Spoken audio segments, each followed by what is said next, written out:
800 साल पहले तक तो आपने विश्व प्रसिद्ध विश्वविद्यालयों का निर्माण किया। भाई नालंदा जो है उसको 12वीं शताब्दी में समाप्त किया गया। उसी तरीके से विक्रमशिला, उद्दंतपुरी, जगदल्ला, वल्लभी, पुष्पागिरी, ऐसे लगभग 20 विश्वविद्यालय थे। ये विश्वविद्यालय किस लिए कहे जाते हैं? इनको हम विश्वविद्यालय क्यों कहते हैं? विश्वविद्यालय हम इनको ये कहते हैं कि यहाँ पे पूरी दुनिया की यूनिवर्स की एजुकेशन वहां पे दी जाती है। किसी धर्म विशेष की, किसी क्षेत्र विशेष की, किसी भाषा विशेष का ज्ञान नहीं, बल्कि जिसको पूरी दुनिया का, पूरे यूनिवर्स का एजुकेशन जहां पे दिया जाए। और ऐसे आपके आसपास 12वीं शताब्दी तक कम से कम 20 विश्वविद्यालय थे।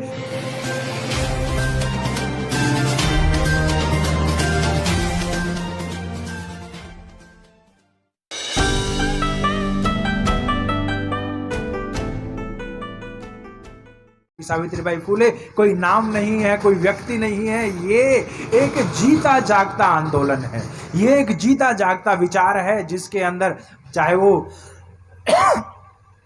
अशिक्षा का मामला हो, चाहे वो अंधविश्वास का मामला हो, चाहे वह असमानता का मामला हो, परिवार में किस तरीके से रहना है, समाज में किस तरीके से रहना है, लगभग हर चीज की कुंजी सावित्रीबाई फुले और ज्योतिबा फुले के पास है। इसलिए जब सावित्रीबाई फुले के नाम से यहाँ पे एकेडमी चल रही है, हम अपने बच्चों को और बच्चियों को उनकी विचारधारा और अपने कैरियर के लिए आगे बढ़ाने का प्रयास कर रहे हैं, तो मैं 100% श्योर हूं कि जब वो ज्योतिबा फुले के नाम की ज्योति यहाँ पे जलाएंगे तो पूरा का पूरा समाज रोशन हो जाएगा। तो पूरा का पूरा समाज जो है वो रोशन हो जाएगा, उनको एक दिशा मिलेगी। इसलिए सावित्रीबाई फुले जिन परिस्थितियों में आगे बढ़ती हैं, सावित्रीबाई फुले हमारे लिए आदर्श क्यों है? क्यों? क्योंकि यहाँ पे जो परंपरा चली आ रही थी, यहाँ पे तो परंपरा उस तरह की थी कि भाई महिलाओं को शिक्षा ही नहीं देनी है, सिर्फ महिलाओं को शिक्षा नहीं देनी है, इस वर्ग को शिक्षा नहीं देनी है, उस वर्ग को शिक्षा नहीं देनी है, किसी को शिक्षा नहीं देनी है, सिर्फ स्वयं शिक्षा लेनी है। इस तरह की एक समाजवादी, जातिवादी व्यवस्था यहाँ, ब्राह्मणवादी व्यवस्था यहाँ पे चली आ रही थी। उस व्यवस्था को नकार के सावित्रीबाई फुले एक ऐसी शिक्षा व्यवस्था का निर्माण करती हैं, ऐसे नए भारत के निर्माण की बुनियाद रखती हैं, जिसमें जब पहला स्कूल 1 जनवरी 1848 को खोला जाता है तो उसमें 9 बच्चियां हमारी जाती हैं। उन 9 बच्चियों में से 5 बच्चियां तो ब्राह्मण बच्चियां होती हैं, ब्राह्मण लड़कियां होती हैं, 3 उसमें ओबीसी होती हैं और 2 उसमें शेड्यूल कास्ट होती हैं। तो वो सिर्फ किसी एक वर्ग विशेष के लिए, एक जाति विशेष के लिए नहीं, बल्कि महिला मुक्ति का आंदोलन था। पूरी तरीके से भारत में शिक्षा व्यवस्था की क्रांति की शुरुआत थी। और इस क्रांति की शुरुआत में जिन लोगों ने साथ दिया सावित्रीबाई फुले का, जिन लोगों ने उनके कदम से कदम मिला के आगे बढ़े, उसमें मैं समझता हूं कि हमारी फातिमा शेख साहब और उस्मान शेख साहब, जिन्होंने भाई वाजिद जी का मैं बहुत बहुत धन्यवाद देना चाहूँगा, वाजिद अली साहब का, जिन्होंने आगे बढ़ के मिशन पे बैक टू सोसाइटी की टीम के साथ सहयोग करके सावित्रीबाई फुले एकेडमी को स्थापित करने में योगदान दिया है। क्योंकि जो काम उस समय पे उस्मान शेख और फातिमा शेख साहिबा ने किया, क्योंकि वो खुद वहाँ पे पढ़ाने लगी और पहली शिक्षिका के रूप में आई, तो मैं नमन करता हूँ उस तरह की शख्सियत को। और आपको भी सर बहुत बहुत साधुवाद देना चाहूंगा, अपनी तरफ से बहुत बहुत आपका आभार व्यक्त करना चाहूंगा। ये एक नई शुरुआत है, ये एक नए भारत की शुरुआत है। मैं समझता हूं कि नए भारत का रास्ता इन जगहों से चल के आएगा। जो बच्चे यहां पे आएंगे, जो बच्चे इस विचार से अपने आप को प्रकाशमान करेंगे, वो समाज को प्रकाशित करेंगे, एक प्रकाश स्तंभ के रूप में आगे लेके जाएंगे। दूसरी बात इसमें मैं कहना चाहूंगा कि देखिए, मिशन पे बैक टू सोसाइटी का इसमें जिक्र आ रहा है। मैं पे बैक टू सोसाइटी के बारे में बात करूंगा। साथियों, हम सब यहाँ पे बहुत अच्छे तरीके से अपनी बात को रख रहे हैं, एक आलीशान जगह पे बैठे हुए हैं और एक बहुत खुशनुमा माहौल है। ये जो सारा का सारे की सारे अवसर मिल पाए हैं, पद्मश्री बैठे हुए हैं, डीआईजी साहब बैठे हुए हैं, डीजी बैठे हुए हैं, सेक्रेटरी साहब बैठे हुए हैं और पता नहीं कितने कितने बड़े पदों पे हम लोग यहाँ पे बैठे हुए हैं। तो ये चमत्कार हो कैसे गया? इस चमत्कार का कारण क्या था? क्या ये अचानक हो गया?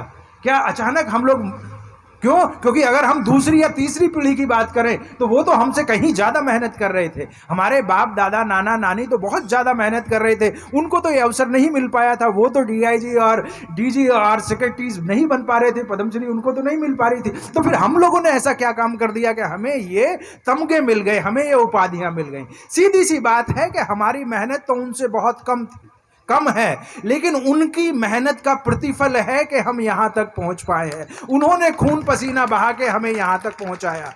वो उन अवसरों का, उन सुविधाओं का फ़ायदा नहीं उठा पाए। मैं निश्चित रूप से कह सकता हूँ कि ना सिर्फ हम लोगों ने बहुत कठिनाइयाँ झेली हैं, बहुत विकट कठिनाइयाँ झेली हैं, बहुत शोषण और दमन झेला है पिछले 200-300 साल के अंदर, लेकिन उन कठिनाइयों को, दमन को, शोषण को धत्ता बना के सैकड़ों द्रोणाचार्यों की छाती पे झंडा गाड़ के हम यहाँ तक पहुँचे हैं। ये जो व्यवस्था है उनके त्याग और बलिदान की वजह से हो पाई है। उन त्याग और बलिदान की वजह से अगर संविधान ना होता, उन त्याग और बलिदान की वजह से अगर रिजर्वेशन जैसी चीज़ें ना होती, तो शायद हम लोग यहाँ पे नहीं पहुँच पाते, ये इतने अच्छे अवसर हमें नहीं मिल पाते। इसलिए ये जो फायदा हमें मिला, ये जो सुविधाएं हमें मिली, ये जो उपाधियां हमें मिली हैं, ये उपाधियां किसी राजकुमार को या किसी अनिल साहब को या किसी उदय प्रताप जी को नहीं मिली हैं। ये उपाधियां मिली हैं हमारे समाज को उनके त्याग और बलिदान की वजह से। इसलिए हमारी ये जिम्मेदारी बनती है कि जिस समाज के नाम की वजह से, जिस समाज के सदस्य होने की वजह से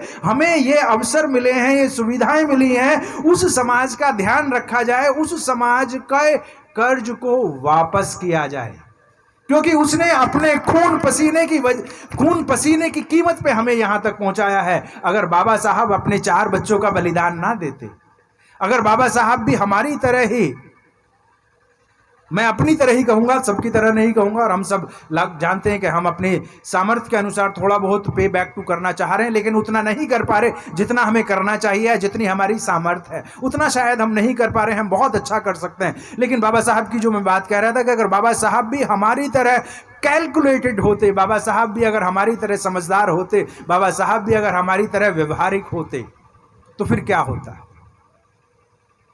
तो उनको अपने 4 बच्चों की कुर्बानी देने की ज़रूरत नहीं थी, उनको अपनी पत्नी की कुर्बानी देने की ज़रूरत नहीं थी। वो भी उनके लिए दवा का इंतज़ाम करते, वो भी उनके लिए शिक्षा का इंतज़ाम करते, वो भी उनके अपने लिए अच्छे घर का इंतज़ाम करते, बच्चों के लिए अच्छे घर का इंतज़ाम करते, लेकिन उन्होंने अपनी सुख सुविधा त्याग करके अपने बच्चों के भविष्य की कीमत पे हमारा भविष्य बनाया है, हमारा मान सम्मान सुरक्षित किया। इसलिए हमारी ये जिम्मेदारी बनती है कि चाहे ज्योतिबा फूले हों, बाबा साहब हों, और ऐसे सैकड़ों नायक नायिकाएं हैं जिन्होंने, और हमारे खुद के माँ बाप, हमारे खुद के दादा दादी, नाना नानी, उन्होंने खून पसीने से हमें यहाँ तक पहुँचाया। इसलिए हमारी ये जिम्मेदारी बनती है कि जितनी हमारी कुवत है, जितनी हमारी ताकत है, उस सारी ताकत को लगा दें। अगर हमारे अपने खुद के, चाहे वो घर हो, चाहे वो और दूसरी चीज़ें हों, तो अगर वो इतनी अच्छी बनती हैं, तो फिर समाज के लिए भी हम थोड़ा बहुत करें। मैं कहता हूं कि ज़्यादा करने की ज़रूरत नहीं है, उतना महान बनने की ज़रूरत नहीं है जितना महान बाबा साहब बन गए थे।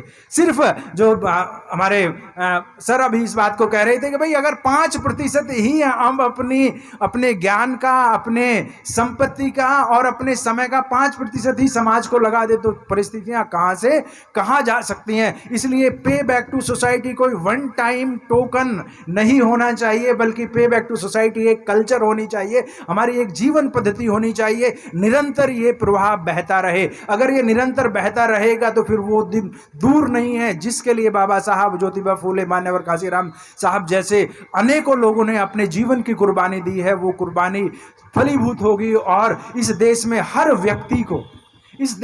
व्यक्ति को मान सम्मान मिलेगा। हर व्यक्ति अपने लिए एक माकूल व्यवस्था स्थापित कर पाएगा। ये हम सब लोग के द्वारा बहुत आसानी से किया जा सकता है। जरूरत सिर्फ एक छोटे से संकल्प की है। हमारे सामने सैकड़ों उदाहरण ऐसे हैं कि एक व्यक्ति ने बहुत महत्वपूर्ण भूमिका निभाई है। आप यहाँ पे मैं माननीय आदर्श साहब का नाम ले सकता हूँ कि किस तरीके से पिछले 7-8 साल से हम लोग संपर्क में हैं और किस तरीके से वो चीज़ों को बदल रहे हैं, घूम घूम के चीज़ों को बदल रहे हैं। जहाँ कहीं पे भी, चाहे वो गौतम बुद्ध नगर हो, चाहे वो गाजियाबाद हो, अब यहाँ पे हैं, कल प्रतापगढ़ में होंगे, और मैं व्यक्तिगत रूप से जानता हूं कि कितनी मेहनत वो करते हैं। तो अगर आदर्श जी इस कार्य को कर सकते हैं तो मैं क्यों नहीं कर सकता। मुझे सोचने की जरूरत है कि मैं भी इस कार्य को कर सकता हूं। हर व्यक्ति हम में से इस कार्य को कर सकता है।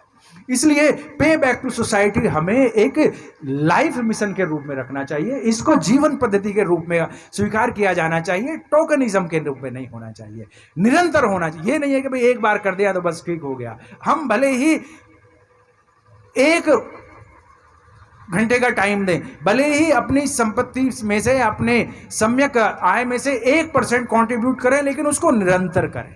क्यों? क्योंकि अगर एक व्यक्ति 99% कर रहा है और दूसरा व्यक्ति 1% कर रहा है, तो जो 99% कर रहा है बहुत जल्दी वो थक जाएगा, बहुत जल्दी उसके अंदर कुंठा आ जाएगी, बहुत जल्दी उसके अंदर निराशा आ जाएगी और कुछ समय बाद वो ये कहने लगेगा यार कुछ नहीं हो रहा, मेरा सब कुछ चला गया, बर्बाद हो गया, परिवर्तन तो आ नहीं रहा है। क्यों? क्योंकि जो लोग 1% भी नहीं कर रहे हैं वो भले ही वो ना, लेकिन अंदर ही अंदर वो कुचलते हैं कि नहीं यार ये तो बहुत बड़ा व्यक्ति हो गया, ये तो ये हो गया, वो हो गया, आपसी द्वेष की चीज आ जाती है। इसलिए एक व्यक्ति के 99% सहयोग करने की बजाय 99% 1% 99 लोग 1% सहयोग करें तो वो 999 गुना हो जाएगा, तब जाके बात आगे बढ़ेगी। थोड़ा थोड़ा सा सहयोग आगे करेंगे। तीसरी बात मैं, अब क्योंकि समय कम है, लेकिन तीसरी बात कहना चाहूंगा और वो मैं कहना चाहूंगा शिक्षा के महत्व पे। देखिए, हमारा जो आंदोलन है वास्तव में 1 जनवरी 1848 से हम इस बात को करते हैं कि हम ये जो सारे लोग यहाँ तक पहुँचे हैं, देश की ऐसी कोई ऐसी अब संस्था नहीं है, देश का ऐसा कोई पद नहीं है, सिर्फ एक ही बचा है और इंशाअल्लाह एक दिन वो भी पूरा हो जाएगा, लेकिन देश का ऐसा कोई ऐसा पद नहीं है जहाँ पे आप पहुँच ना पाए हो। हर जगह आप पहुँच गए हैं, चाहे वो राष्ट्रपति है, चाहे वो चीफ जस्टिस ऑफ इंडिया है, चीफ मिनिस्टर्स हैं या सेक्रेटरीज हैं, लगभग यूनिवर्सिटीज के अंदर, ऑफिस के अंदर, हर जगह आप पहुंच गए हैं। ये तभी संभव हो पाया है, तब हमने शिक्षा को अपना बेसिक माना है, शिक्षा को अपनी रीढ़ मानी है।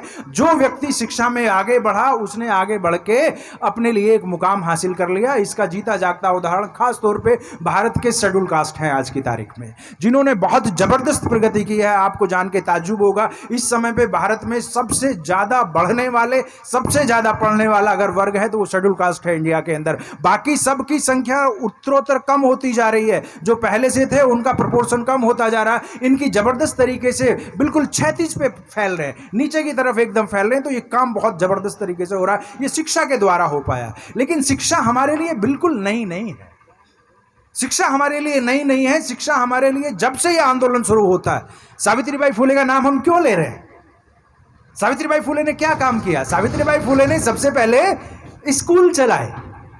1882 के अंदर सावित्रीबाई फुले, ज्योतिबा फुले साहब हंटर कमीशन के सामने, वहां अंग्रेजों का एक आयोग आया था, उसके सामने कहते हैं कि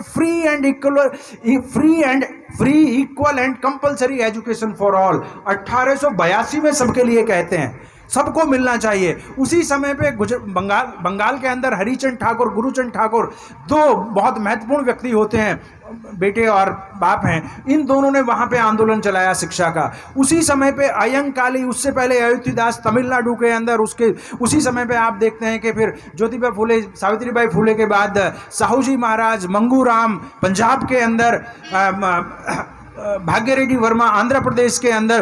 कोई ऐसा राज्य नहीं पूरे भारत के अंदर जहां पे सामाजिक आंदोलन चला हो और इन सामाजिक आंदोलनकारियों ने शिक्षण संस्थाओं का निर्माण ना किया हो। सब ने शिक्षण संस्थाओं का निर्माण किया। ये मैं 1920-30 तक की बात आपको बता रहा हूं। साहूजी महाराज इस कड़ी में आगे की बात करते हैं और वो स्कूलों से आगे बढ़ के फिर इंटर स्कूल्स की स्थापना करते हैं और इंटर स्कूल्स की मतलब इंटरमीडिएट स्कूल्स की स्थापना करते हैं और वहीं से वो रेजिडेंशियल हॉस्टल्स या रेजिडेंशियल एजुकेशन की स्थापना करते हैं। क्यों? क्योंकि समाज में हम देखिए, स्कूल में जाते हैं तो स्कूल में बहुत सारी असुविधाएं होती हैं। जातिगत व्यवस्था थे, आर्थिक व्यवस्था की वजह से बच्चों को बहुत सारा भेदभाव झेलना पड़ता है। लेकिन अगर रेजिडेंशियल है तो वहां पे सब बच्चे एक जैसी ड्रेस पहनते हैं, एक जैसा खाना खाते हैं, तो बहुत सारी समस्याओं का समाधान आप हॉस्टल की शिक्षा के द्वारा कर सकते हैं। वहां पे लगभग तो नहीं, लेकिन मतलब एकदम तो नहीं, लेकिन लगभग बराबरी की सी व्यवस्था आ जाती है। समाज का उस तरह का दौर नहीं रहता। तो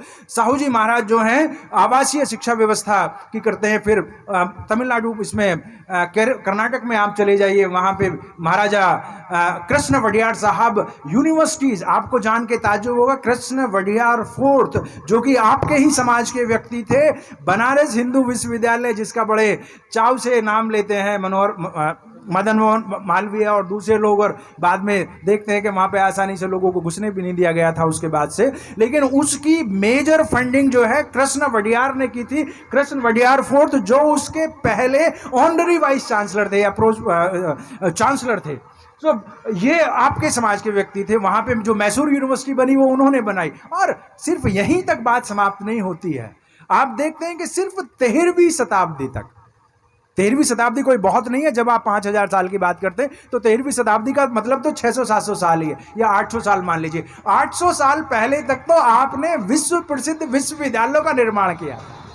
भाई नालंदा जो है उसको 12वीं शताब्दी में समाप्त किया गया। उसी तरीके से विक्रमशिला, उद्दंतपुरी, जगदल्ला, वल्लभी, पुष्पागिरी, ऐसे लगभग 20 विश्वविद्यालय थे। ये विश्वविद्यालय किस लिए कहे जाते हैं? इनको हम विश्वविद्यालय क्यों कहते हैं? विश्वविद्यालय हम इनको ये कहते हैं कि यहां पे पूरी दुनिया की यूनिवर्स की एजुकेशन वहां पे दी जाती है। किसी धर्म विशेष की, किसी क्षेत्र विशेष की, किसी भाषा विशेष का ज्ञान नहीं, बल्कि जिसको पूरी दुनिया का, पूरे यूनिवर्स का एजुकेशन जहां पे दिया जाए। और ऐसे आपके आसपास 12वीं शताब्दी तक कम से कम 20 विश्वविद्यालय थे। तो मैं कहता हूं कि हमारा इतिहास तो इन विश्व विख्यात विश्वविद्यालयों के निर्माताओं का इतिहास है। वो हमारे पूर्वज रहे हैं और बीच में थोड़ा सा समय खराब आ गया, इसलिए हम लोग जो है थोड़ा सा पिछड़ गए। लेकिन जैसे ही मौका मिला, सावित्रीबाई फुले, ज्योतिबा फुले और इन सब के द्वारा हमने शिक्षा को आगे बढ़ाने का प्रयास किया। आज भी ये समय मैं समझता हूं कि बहुत महत्वपूर्ण है। जिस तरीके से पूरे देश के अंदर इस समय पे, आप कुछ लोग कह सकते हैं कि भाई एक विकट राजनीतिक परिस्थिति है, बड़ी खराब सामाजिक परिस्थिति है और समस्याएं बहुत ज्यादा हैं, लेकिन मैं कहता हूं कि पूरे देश के अंदर इस समय पे एक अंडर करंट चल रहा है। एक अंदर ही अंदर एक साइलेंट रिवॉल्यूशन चल रहा है, जिसमें लोग सामाजिक रूप से और खासतौर पर इंटेलेक्चुअल, एकेडमिक रूप से बहुत स्ट्रांग तरीके से व्यवस्था को चैलेंज करने का प्रयास कर रहे हैं। और व्यवस्था को चैलेंज करने का प्रयास वो किस तरीके से कर रहे हैं?